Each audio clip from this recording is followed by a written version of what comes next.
Doctor Mitul Kasundara, consultant neurophysician, Sterling hospital, Rajkot ખાતે ફરજ બજાવું છું.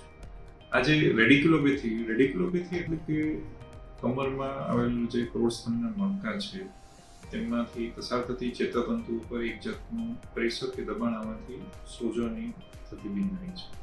જનરલી આ થવાનું કારણ બે મણકા વચ્ચે આવેલી ગાદીઓમાં ઘસારો થવાથી, ખસકી જવાથી અથવા તો મણકાના હાડકાના અમુક ભાગો જે છે તે ચેતાતંતુ પર દબાણ કરતા હોય એને કારણે થતી બીમારી છે.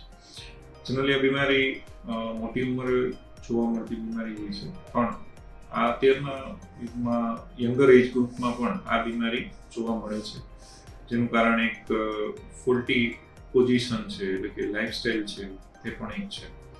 આ બીમારીના લક્ષણોમાં જોઈએ તો કમરમાં દુખાવો થવો, સાથે સાથે આ દુખાવો કમરની સાથે પસાર થઈને વિતમ, સાથળો, છેક પગની ઘૂંટી સુધી ઇલેક્ટ્રિક કરંટ જેવો દુખાવાના સ્વરૂપે પ્રસરતો હોય છે.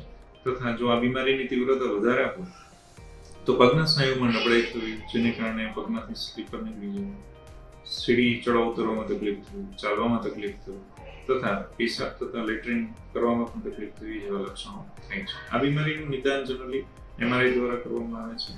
સારવારમાં જોઈએ તો સારવારમાં એક દુખાવો, કમરના દુખાવા માટેની ન્યુરોપેથિક દવાઓનો થાય છે. જ્યારે દુખાવાની તીવ્રતા વધારે હોય તે શરૂઆતના તબક્કામાં મસલ રિલેક્શનનો પણ ઉપયોગ થાય છે.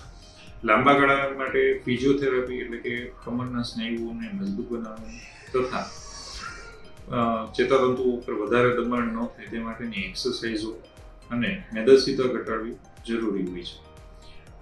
અને સર્જરી અમુક કેસીસમાં જરૂર થઈ છે, જેમાં પગના સ્નાયુઓ નબળા પડવા અથવા જેને કારણે ચાલવામાં બહુ તકલીફ થવી તથા પેશાબ અને લેટ્રિન કરવામાં પણ તકલીફ થાય એવા કેસીસમાં સર્જરીની જરૂરિયાત રહેતી હોય છે.